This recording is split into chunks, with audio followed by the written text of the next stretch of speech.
काय तुमचं नाव सर? नमस्ते, माझं नाव चंद्रकांत पांढरे. मी इलेक्ट्रिशियनचं काम करतो. वायरिंगचे वगैरे, हाऊस वायरिंग किंवा मेंटेनन्स वगैरे ह्याचे कामं माझ्याकडे असतात. गावामध्येच? हो, गावामध्ये.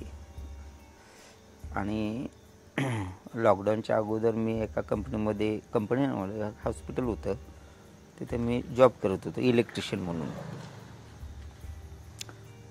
तिथले माझे किस्से असे होते की म्हणजे तुम्हाला विश्वास बसणार नाही. आमची ज्यावेळेस मी नवीन जॉईनिंग झालो तिथे त्यावेळेस जनरल शिफ्टमध्ये असायचं आम्ही, कारण त्यांचा नियमच असायचा ना, जोपर्यंत तुम्हाला वॉर्डची किंवा कुठल्या डिपार्टमेंटची माहिती जोपर्यंत होत नाही तोपर्यंत तुम्ही जनरल शिफ्टमध्येच काम करायचं. त्यानंतर तुम्हाला शिफ्टमध्ये करणार. आणि एक वेळ असं झालं की माझा 1 महिना झाला, बऱ्यापैकी मला तिथले डिपार्टमेंट वगैरे माहिती होती ते. आणि माझी नाईटची शिफ्ट चालू झाली. 2-3 दिवस मी नाईटला गेलो. मला नाईटला भीती वाटायची अशी, कारण आपण गावाकडचं नुकतेच तिकडे गेलो होतो. दुसरी गोष्ट तिथलं हॉस्पिटलची लाईन, त्यामुळे भीती वाटायची. पण आमचे सिनियर वगैरे असल्यामुळे मला त्याची काही म्हणजे भीती जाणवत नव्हती. त्यांच्यासोबत मी नेहमी म्हणायचं, चल चला आमच्यासोबत, ही कंप्लेंट आहे ती कंप्लेंट आपण करू. थोडे दिवस असंच गेले. थोडे दिवस म्हणजे त्यानंतर माझी नाईट शिफ्ट चालू झाली. दुसऱ्या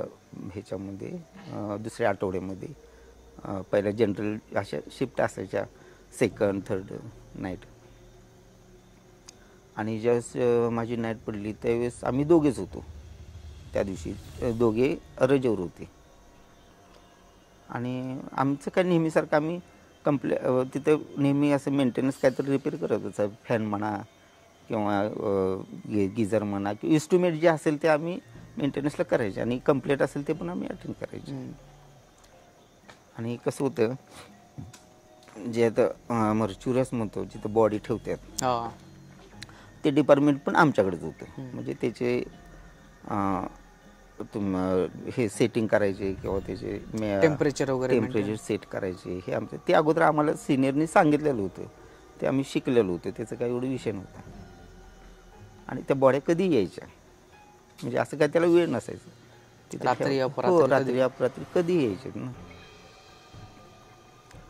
आणि तो प्रसंग असा झाला, आम्ही दोघेच होतो आणि फोन आला की बॉडी आली म्हणून.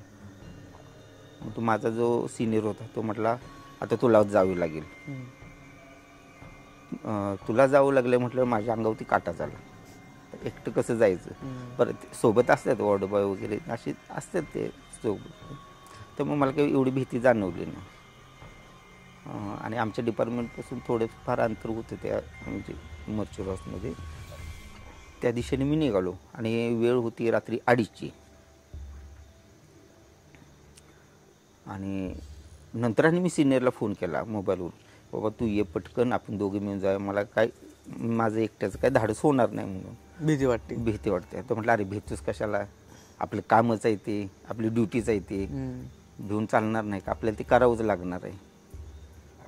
आणि मी पण इथं कामात बिझी आहे, इकडे पण कोण नाही, ते तुलाच जावं लागेल. मग ठीक आहे म्हटलं.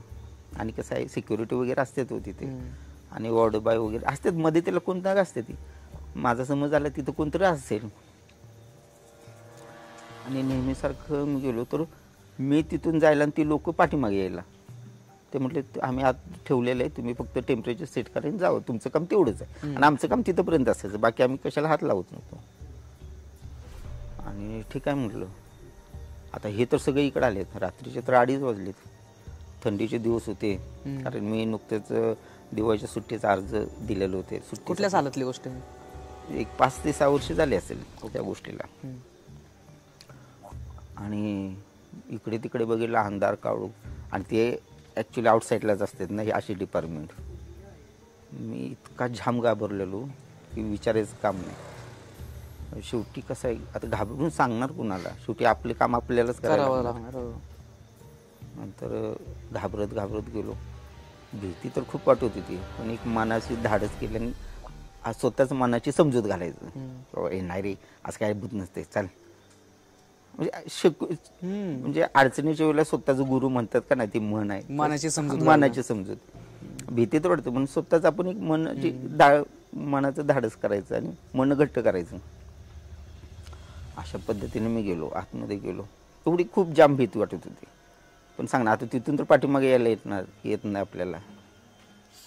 आतमध्ये कसं तर गेलो, टेम्परेचर सेट करून माझ्याकडे बुक होतं ते मी सेट करत होतो, ते लिहित होतो. रात्रीच्या 2:30ची वेळ, एकटाच मी. ती वेळ कुठली आहे, ठिकाण कुठलं आहे ते विचार करूनच निम्मा मी अंगाचं पाणी झालं होतं माझ्या. तरी पण असंच काय नव्हतं, मी आपलं सेट करत होतो, टेम्परेचर घेत होतो. आणि इतक्यात एकदम मोठा धाडकन आवाज झाला. एक एक्झॉस्ट फॅन होता, तो एकदम तुटून पडला. आणि नेमकं त्याच वेळेला सगळ्या गोष्टी घडून आल्या. म्हणजे मला भीती वाटत होती, ती वेळ रात्रीची, ते ठिकाण आणि तो एक्झॉस्ट फॅन पडायला. विचार करा माझे म्हणजे हालत कशी झाली असेल. माझ्या ठिकाणी दुसरं कोण असतं तर अटॅकच आलं असतं. पण ते मी सावरलो आणि मी इतका जाम बिलेलो, इतका घाबरलेलो. माझ्या डोक्यात एवढंच होतं की इथून पळायचं आणि ते सिक्युरिटीचं पॉईंट आहे तिथंपर्यंत पळत जायचं. पण ती वेळ अशी होती की माझा पाय तिथून हालत नव्हता. म्हणजे घाबरल्यामुळे म्हणा किंवा काय, मला काय समजतच नव्हतं. 2-3 मिनटं मला काय समजत नव्हतं, मी कुठे आहे, कुठल्या विश्वात आहे हेच मला समजत नव्हतं. निगेटिव्ह एनर्जी निगेटिव्ह एनर्जी, इतकं जाम घाबरलेलो. आणि असं माझं एकच टार्गेट होती, पळत जायचं त्या सिक्युरिटीपर्यंत, त्या पॉईंटपर्यंत.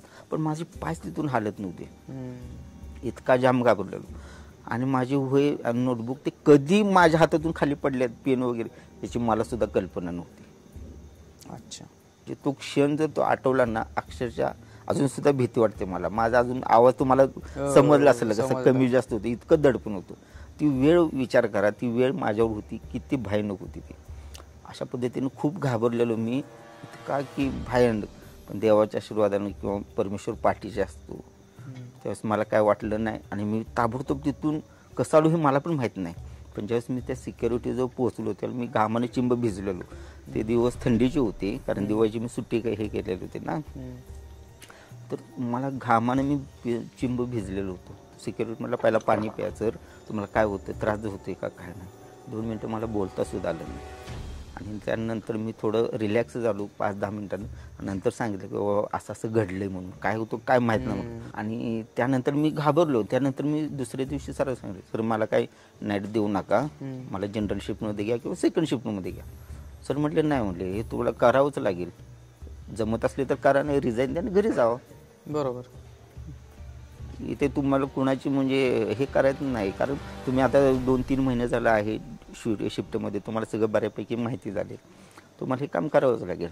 ठीक आहे. त्यावर परत आणि मनाची समजूत घातली, ठीक आहे. त्यानंतर 1-2 दुसऱ्या महिन्यात असाच एक प्रसंग झाला. मी आणि माझा एक मित्र होतो त्याच हॉस्पिटलमध्ये. हां, त्याच हॉस्पिटलमध्ये मी आणि माझा मित्र होतो.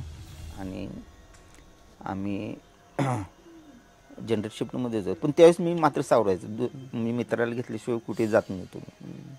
एकटं जायचं धाडस नव्हतं. एकटे जायचं धाडस नव्हतं.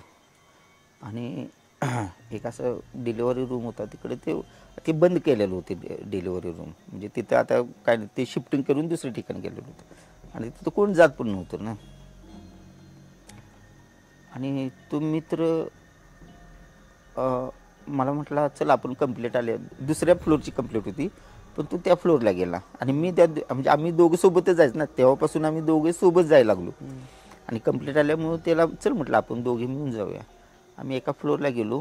आणि मी ते मेंटेनन्सचं काम करत असताना तो दुसऱ्या फ्लोअरला गेला. कुठल्या, जिथे डिलिव्हरीचे रूम होते आता बंद पडलेले, तिकडे गेला तो. मी त्याला इकडे तिकडे शोधायला लागलो कुठे गेला म्हणून. तो इकडे, त्याला मी